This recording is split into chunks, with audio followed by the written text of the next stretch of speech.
Oh, what's up, guys? All right. The attendance tonight was 17,232, 15th consecutive sellout. The gate was 6.13 million. We broke another arena record. The only transport tonight was Tony Ferguson. Performance of the night, Chandler and Andre, and the fight of the night was Royval and Schnell. They all won 50 grand. Congrats. Too soon on an update for Tony at this point? Yeah. Okay. Yeah, I don't know anything about Tony, other than that was the most vicious knockout I've ever seen. Yeah, no doubt. Any updates on Cowboy as well? Obviously, that fight got pulled. So have you heard anything more? No. From what I hear, he got food poisoning. Went to some taco place last night and got food poisoning, and apparently it was really bad. Like, he had really bad food poisoning. They tried to give him an IV, and it didn't work, and so we're trying to move the fight to another date. I was going to ask, so you want to keep that matchup together? We're going to try to. We'll see. I think Lozon wasn't too confident that the fight. He's down to do the fight, but he doesn't think that Cowboy will want to make 55 again. Interesting.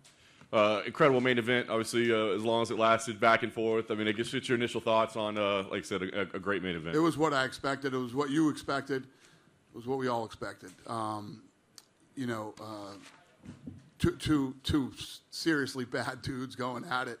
And Oliveira proved tonight, he's the best, man. He really is. Can you give us your thoughts on this whole weight fiasco and him losing the belt and just, I guess, your It's a nightmare. I mean, it's a nightmare. We were just talking about it in the back there. What we need to do, we have this issue where guys come out and they'll start checking the scale the night before, and, all the Europeans and guys from other parts of the world do kilos. So they all start fucking with the scale to look at kilos, and who knows? There's so many moving parts to this beast of a machine that we run every week. And, we got to have a security guard in there where the scale is now. And, it's something we're going to have to do. Is there any thoughts from you or the rest of the staff on his status as champion, right? I mean, it's your belt. I mean, if you want to give it to him, you can give it to him, right? And that's what you said, like when it was Ally Quinto was going to fight for it, and you're like, yeah, we don't care if he beats the guy, we'll give him the belt. Oh, so. Listen, he's the guy. He's the guy. He didn't make weight. We have rules. He didn't make the weight. He doesn't. The belt is vacant. But I think, I'm sure in the minds of the media and fight fans, Oliveira is the champion. But technically, he's the number one contender now. He's the guy. But clearly, whatever the next title fight is, he's on one half of it against. 100%. Okay, fair enough. Your thoughts on the co-main? Not quite the excitement level in the co-main event that we had in the main. A bit of a frustrating watch, I guess. What were your thoughts on that one? Yeah, it was a weird fight. It seemed like they didn't want to engage. I think there was a total of 6 punches thrown in the first round. So that's a tough one. It happens sometimes. Rose was just here. She said she thought she won. She wasn't sure why. I mean, did you think that it was more competitive or that Rose may have won? I don't even know, man. I started, zoning out, halfway through it. So I don't know. Nice. And I guess last question for me is, because of the way that fight played out, would you ever look at pairing them together a third time, or do you now look at that as I'm not going to do that fight ever again? Well, I don't think anybody's clamoring for that rematch. We'll have to figure something else out. Listen, Rose is one of the best. She's always going to be there. We'll see what happens. You got. Did we announce that fight yet? Did we announce the one? Just say it, and then we'll let you know if we did or not. Whaley and Joanna. Yeah, okay. So when that fight happens, you look at that as number 100%. Dana. Yep. Down here to your right. Obviously, being a champion comes with pay-per-view points. I don't know if you guys have discussed that, but what's Charles' status with pay-per-view points? He gets it. He will still get them? Yep. Even for his next fight as well? That's a good question. I don't know. We'd figure that out. Tonight, DC got inducted into the Hall of Fame. Curious if you could just give us some thoughts on Daniel Cormier and what he's been like to work with. Love him. Super important to the sport. Obviously, means a lot to this company. And, love him. Awesome, happy for him. And it's cool to see somebody that happy to be inducted, too. He was pretty busted up. Because we don't tell these guys when we're doing it. We just surprise them the night of. So, yeah. What was your reaction to the Charles weight thing in real time, as you're getting updates about it? No, oh my fucking God. It's the worst thing that can happen during a, So when the weigh-in's going on, Lene is texting me everybody's weight as they come in, and she hit me with all the people, and then I hit her back and I said, no Oliveira? And she's like, he's up next. So I was like, oh shit, why is he last? What's, and the worst thing that could possibly happen happened. Thanks. Dana, next to you right here. I know you called Michael Chandler's knockout like the most vicious you had seen, but what do you want next for Tony? That's now 3-4 in a row, and he's, as you said, coming off a bad knockout loss now. Yeah, well, everybody was asking me this week leading up to this fight, is this a make or break for Tony Ferguson, if whatever? And I said, no, I mean, he's still one of the top 10 guys in the world. He looked damn good in that first round. But that was a vicious knockout. You know what I mean? I think what needs to happen now is Tony needs to take some time off after that knockout, and I don't know, But it's not like, oh my God, Tony got dominated, and looks like he doesn't even belong here. And Tony looked damn good right up until he got caught. And in this game, anybody can get caught with anything. Michael Chandler also said he'd be down to fight Conor at 170. Conor said that fight could actually happen in the future, maybe not next, but what do you make of that call out? Yeah, that's a fun one, man. I mean, who the hell wouldn't want to see that fight? Yeah, that's fun.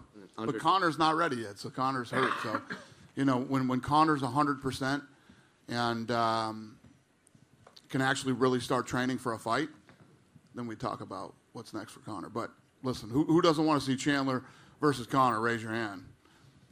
Oh, he's just messing with his camera there. I thought it was Andre Fiallo said he ran down back here, and he said he already booked a fight for Singapore in a couple of weeks, but didn't have an opponent yet. Listen, man, you know me. I love that shit. He came back into my green room after and was like, I want to fight. He's laid out 3 dates for me that he wants to fight. Matchmakers are screaming no. I'm like, we're doing it. If he wants to do it, I'm in. I love that shit. But no name yet? He didn't say he didn't have a name? No.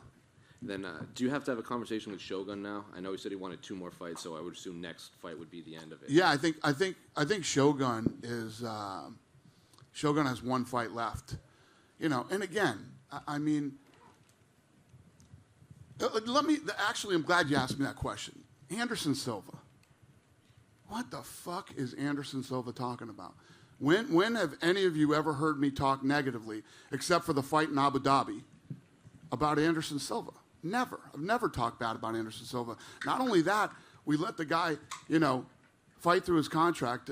He lost, like 7 of his last 8 or 8 of his last 9 fights, and always treated him with, I don't know where the hell this is coming from him, that then I started trying to make it so he couldn't make money after, I said, Jake Paul's looking to fight somebody, fight Anderson Silva. That guy's out there. He's available. And he's 47 years old. It's baffling to me. Anyway, so you asked me that. It's like Shogun is a legend, not just here, but in the sport. Pride here. And it's not like Shogun went out there tonight and looked like, oh my God, this guy can't even compete in the sport anymore. He's got 1 more fight left on his contract, so I'll give it to him and let him make that money and go out the way he wants to.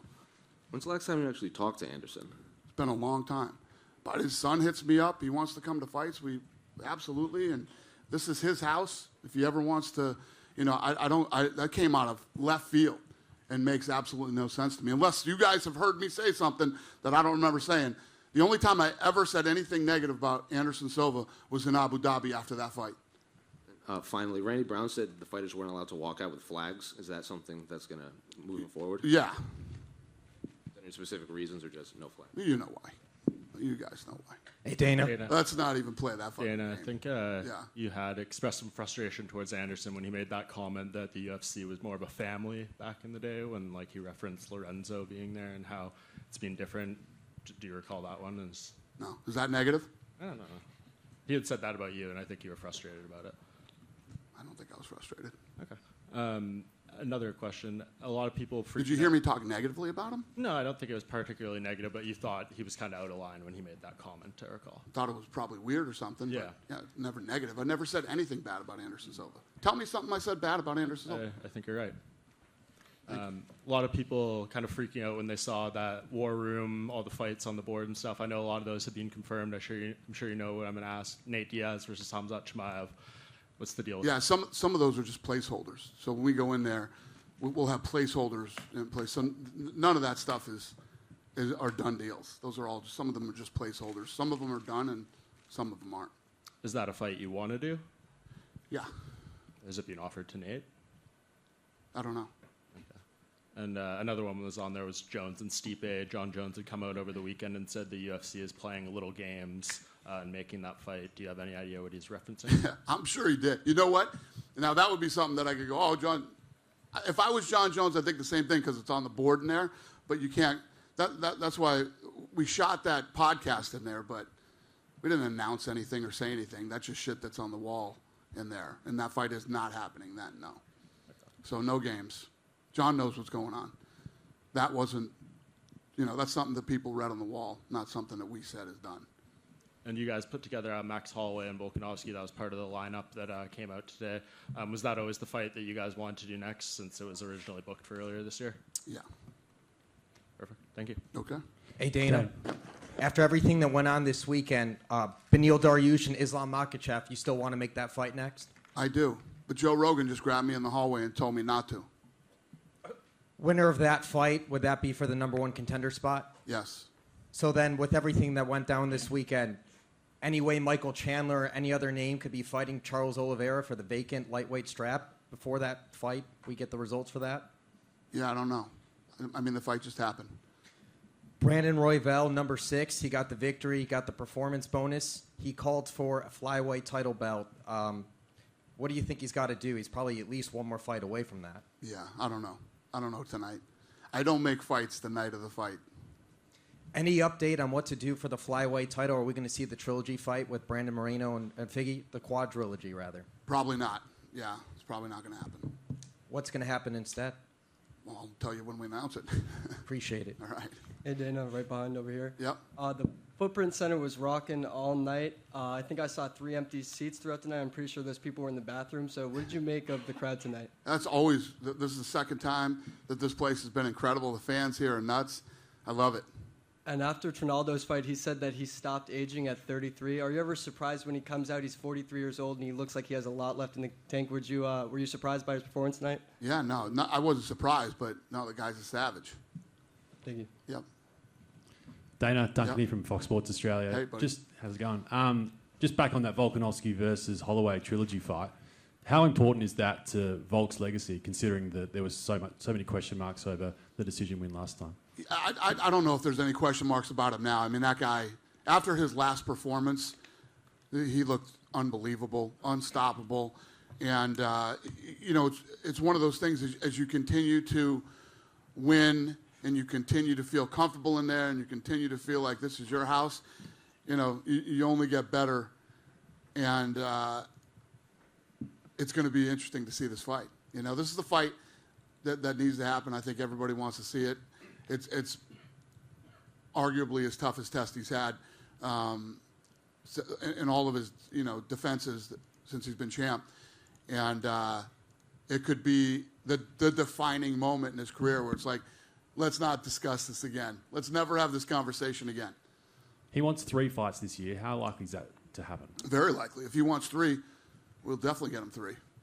And he's indicated he wants to move up to lightweight at some stage. Who could we see him fight in lightweight? Because I don't know. He's right up there in the pound for pound rankings.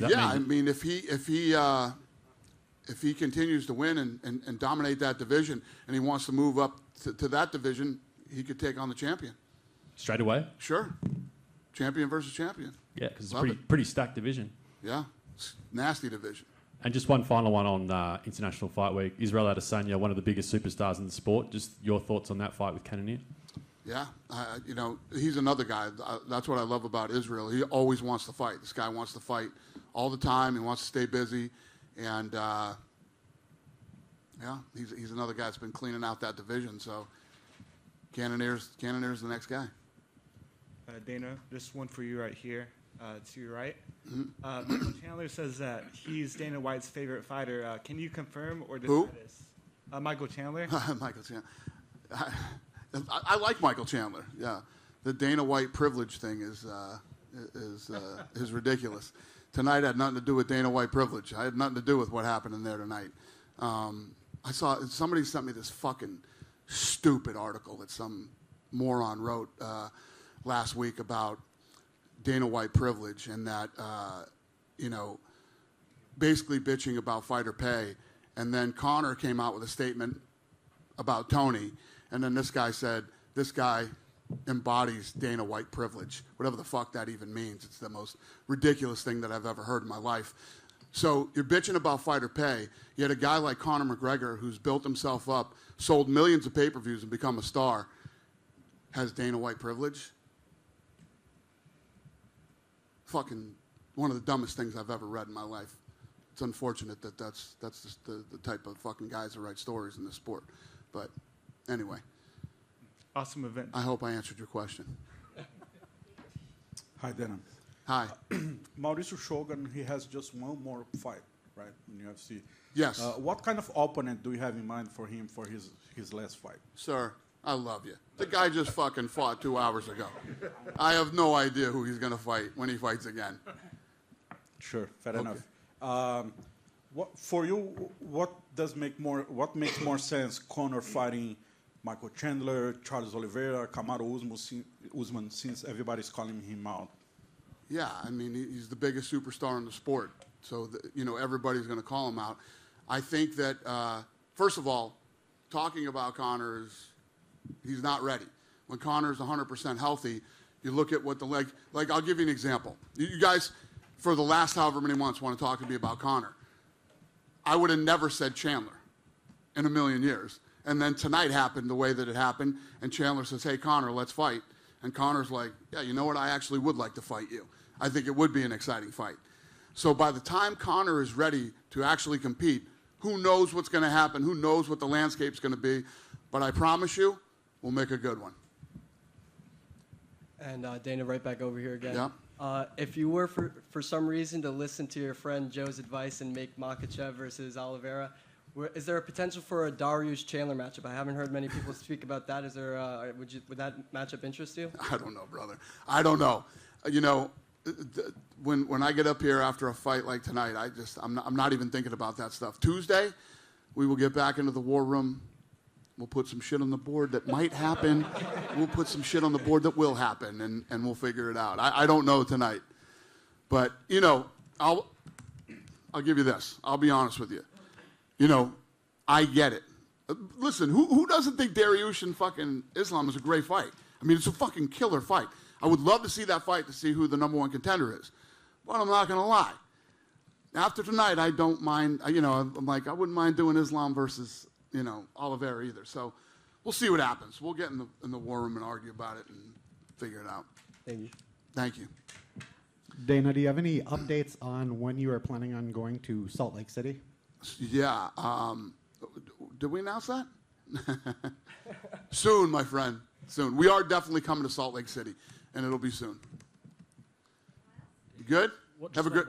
Just one more. Since we're talking about all the lightweights, I asked you this in Jacksonville. Dustin Poirier is really wanting to fight. Any update on a potential fight for him? No, not yet. Okay, thank you. Thank you, guys. Have a great night.